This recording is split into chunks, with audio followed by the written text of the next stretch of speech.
Hello everyone, welcome to my group Pro Product Guru.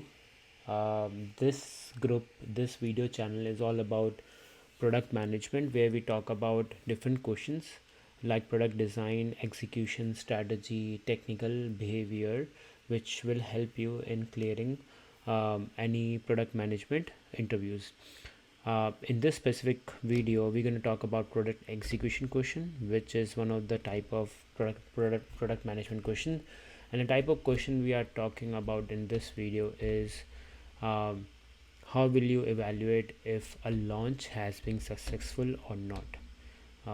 Somebody will be asking me a question and I will be giving the answer.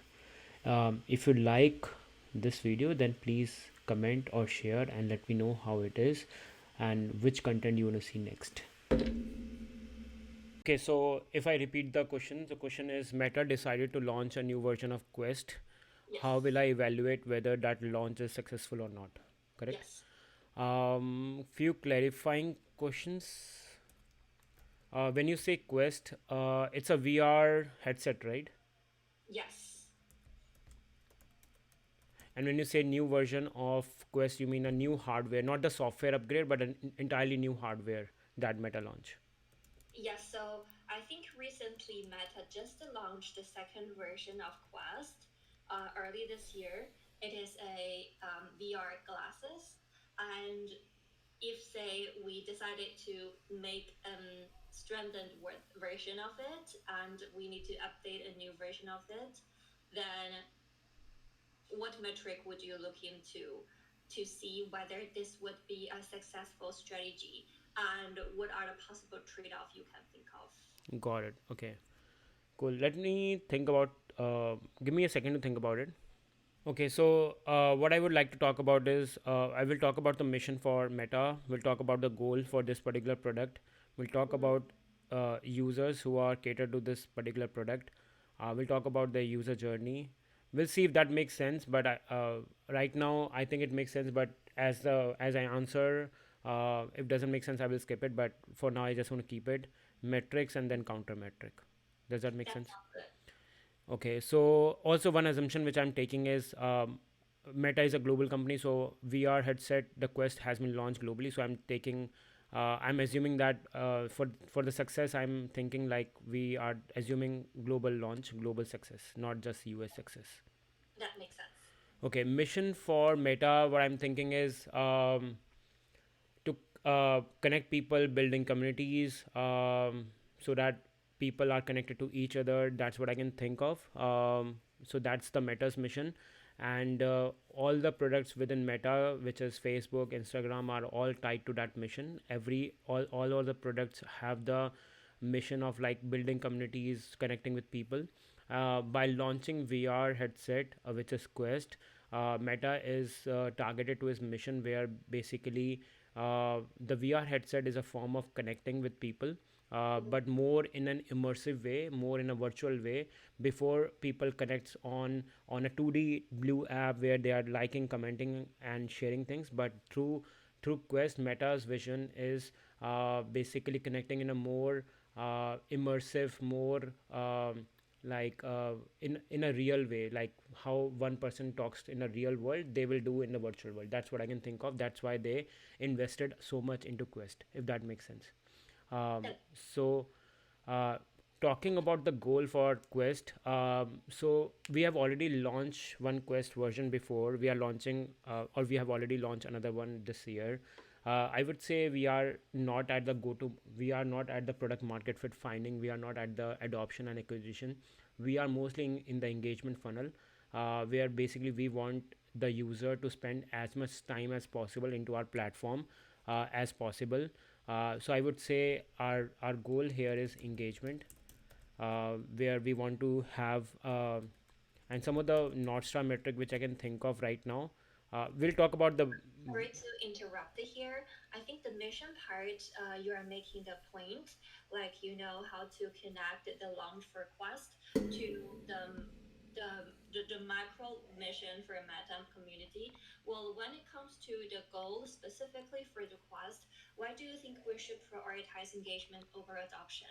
Based on what I have heard is actually there are very strong competitors in the VR glasses as Meta, such as such as the, the VR glasses for Apple. I think they have launched that in a similar time as Quest early this year as well, and it seems like that is a very strong competitor. Well, there are other companies that is developing their AR and VR technology and try to develop some devices as well. So I think maybe it is a challenge for us at present to increase the market share and let more people to know and use MetaQuest against others.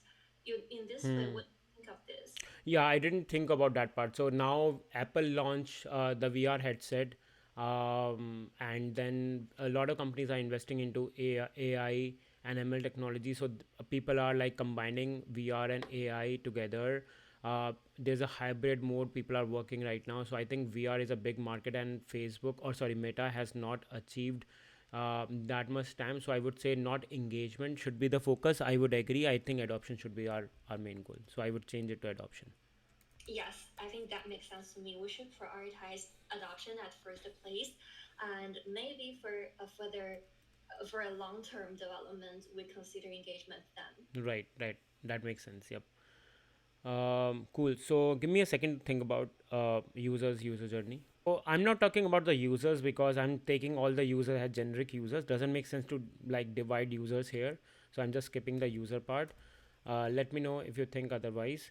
I want to talk about the user journey. From the user journey perspective, um, what happens? I'm talking about the generic user. So what happens is if I'm a user of Quest, I'm gonna go to some platforms like Amazon. Meta also sells Quest, or third-party e-commerce websites also sell Quest, um, like Google Shops. I buy Quest over there, and then I log in. Quest ships to my home. I log in. I download the apps while wearing the Quest. I start using it, and if I don't like it, maybe I will return. So those are some things which I can think of in the Quest journey.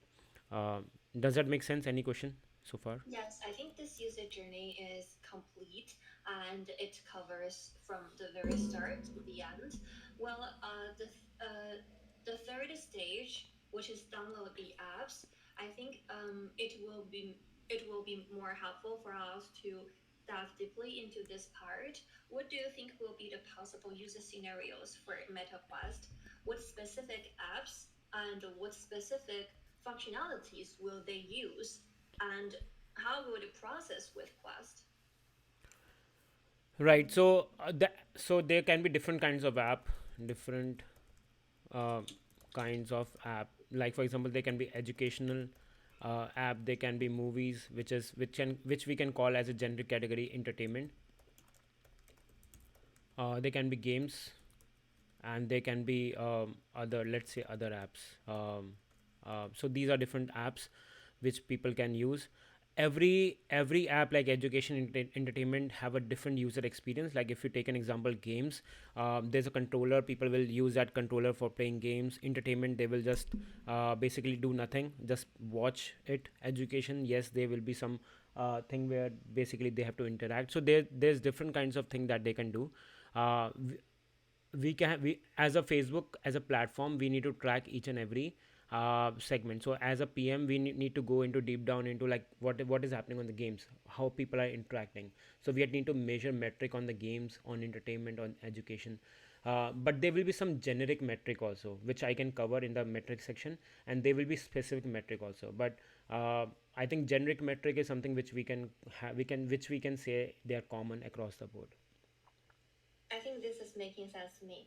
So, mine out of these different kinds of app, like different user scenarios you have think about, which one do you think we should prioritize at present in order to drive the adoption? Right. So that's a good question. If we want to prioritize one, what comes to mind is we need to look at competitors. We need to look at the market. How big is the market? So these two things. So how will I prioritize? Let me write my prioritization criteria. Prioritization is based upon market. I will say TAM, total addressable market, and competition. Competition, let me write some competition. Let me one second change the spelling. Yeah, competition, biggest competition, Apple. They launch a good VR headset but very expensive. What else is there apart from Apple? Google also has headset, VR headset. um, Amazon I don't think has VR. Netflix, they and no other companies have good headset. There's third party headset also. Let me write third party headset, cheaper ones. Okay, so those are competition. Apple is very niche in terms of premium market. People who are like want to see quality content, they want to afford, they can afford that kind of expensive price. But Meta product range is between 200 $300. Apple is $3,500, so I think that's a premium market segment. The question that you asked me, which app we should target, um, basically it doesn't tie to Apple. Apple is, I'm just skipping the market, I'm just saying Apple is also across the board. um, Google VR is also cheaper. It's cheaper compared to Meta VR. Is at par. I would not say it's expensive, and they also cover all these applications, education, entertainment, and third party headset also covers everything. And now I think the biggest differentiator is total addressable market. Like, which market is bigger? If you talk about the market, education, entertainment, games, and other apps, um, education, basically I'm thinking education can also range from age segment, like from 15 years of age to, like, I don't see kids wearing headset because maybe they will feel dizzy. So at least like teenagers will start wearing headset. So 15 to 30 years of age, uh, like people going to colleges and high school, they can wear. So education is biggest sector. As well as after 30, when you are in your working professional environment, you can also start using VR headset, and you can work in that professional, like doctors, medical field, agriculture, in also product like our field, tech field, we can all wear headset and learn new things. So education is a bigger market. Entertainment, entertainment is also a big market, but I don't think it's that big compared to education. The reason being, um, how often do we watch videos? Like entertainment, basically I'm talking about movies or videos, right? Content creation and watching. People are mostly into education sector compared to entertainment. Entertainment is a small sector compared to education. Everyone, what I'm trying to say is, like, everyone is thinks about education as a primary basic thing, then entertainment will come afterwards. People watch videos 1 2 hours, 3 hours, 4 hours, but education is something which is people want to do on, like, those are bare minimum things that people wants to do. So education is bigger than entertainment. And gaming, I used to work for a gaming company, so I can say like 200 million players play games for one gaming company called Riot Games. Gaming is a big industry. 200 million players compared to 7 billion population all over the world, it's still a smaller number. Education, you can say like 7 billion people are there in the world, and how many people are educated, they go for education, maybe like 70%, so 4 or 5 billion people.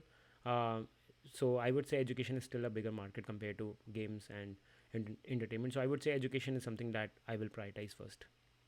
Got it. Yes, then we can move on to next section. We can start to work on some metrics we should look into if we decided to launch it. Got it. Okay, sounds good. Give me a second. Yeah. Metric. So some of the metrics are Quest sold on Amazon, eBay, third party apps, number of user log into the platform, active users divided into daily active, monthly active, weekly active, and active user I want to define as spending at least 2 hours, which we can measure through with a data science team, like what is a active looks like. Sometimes it's 4 hours, 2 hours, but right now let's assume it's 2 hours. Number of apps downloaded, who are basically the active users. Total number of interactions within the app. Interactions can be basically, let me say, liking the app, commenting, let's say there's a comment feature, sharing with their friends, um, also clicking, total clicks, and total time spent is also another metric which I want to measure. um, yeah, counter metric will be number of units returned, and then the fraud and abuse on the platform as well. So those are few things which I would like to measure. Yes. One moment. I'm looking at the countermetrics. Fraud abuse. When you are trying to evaluate the fraud and abuse on the platform, could you please give me some more quantitative or more measurable metrics that we can go directly to fetch the data? Okay, number of users creating account on Quest who are fraud, number of accounts closed related to fraud, um, number of abuse reports um, we are getting, uh, what else, number of apps created on platform which are fraud. Yeah. Yes, I think all of this is making sense. And I'm glad that in addition to, so first, all of those success metrics are making sense. And I'm glad to see this counter metrics because you're seeing the risks and some possible drawback for for this Quest launch. Let's say if we want to take one step further into the analysis on trade-off, say now we are at a stage of considering whether we should launch this request or not. So everything is starting from scratch. We haven't implemented it. We haven't designed it. We haven't decided what are the specific features and functionalities we need to include in the updated version. Based on this current stage, like standing from here, what do you think will be the trade-off for us to decide to launch this versus not? Right. So if we have to decide with the trade off whether we want to launch it or not, first we need to decide with the North Star metric and see if we launch, what is the effect on North Star metric. If we do not launch, what is the effect on North Star metric. So the North Star metric, which I can think, I'm not saying we should not measure the other metric, but I think North Star is something that we should also measure. So North Star is something which covers, I think it's very. I've missed one part initially, which I want to cover right now. The before user journey, I was talking about the users, right? So quickly talking about the users. So users are creators who are creating the apps and viewers and platform as Meta. So North Star metric is something which covers all these three segments. Like if the North Star metric is going up, that means the viewers, the creators, and the platform is healthy. So I would say time spent is something that I would say is the healthy metric, which I would say the North Star metric. If the time spent is going up, that means viewers are creating more, viewers are viewing more, like interacting more, commenting more, and also creators are adding more apps. Yeah, stuff like that. So if that makes sense so far. Yes, that is making sense to me.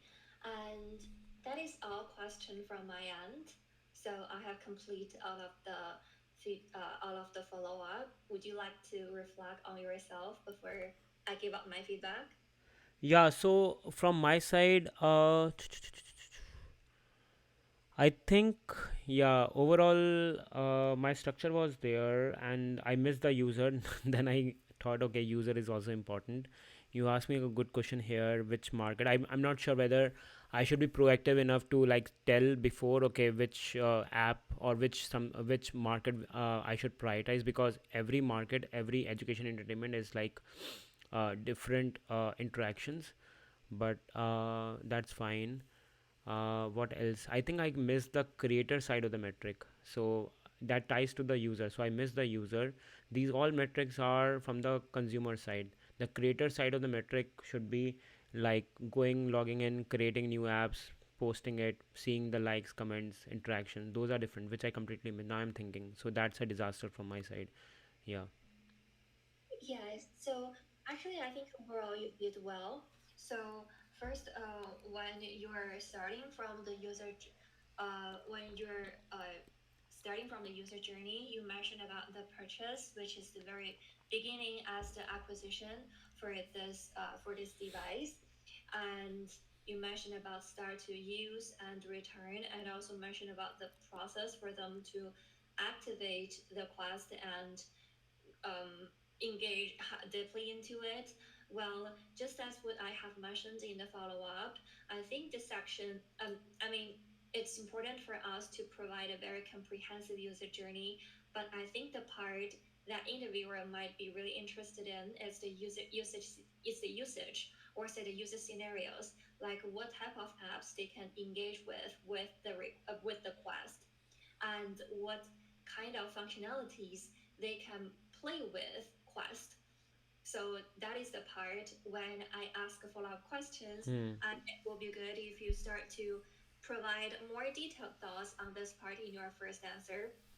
And when it comes to the prioritization for the usage scenarios, so first, I think we can add up one scenario as video meeting. So I think that will be a really important user scenario in addition to all the four you have mentioned, given that Meta is basically platform for people to share moments, connect with their friends, and also have some spontaneous conversations such as Instagram and Messenger. I think have some virtually conversation and meeting will be a very important user scenario and also could be a strength for Meta.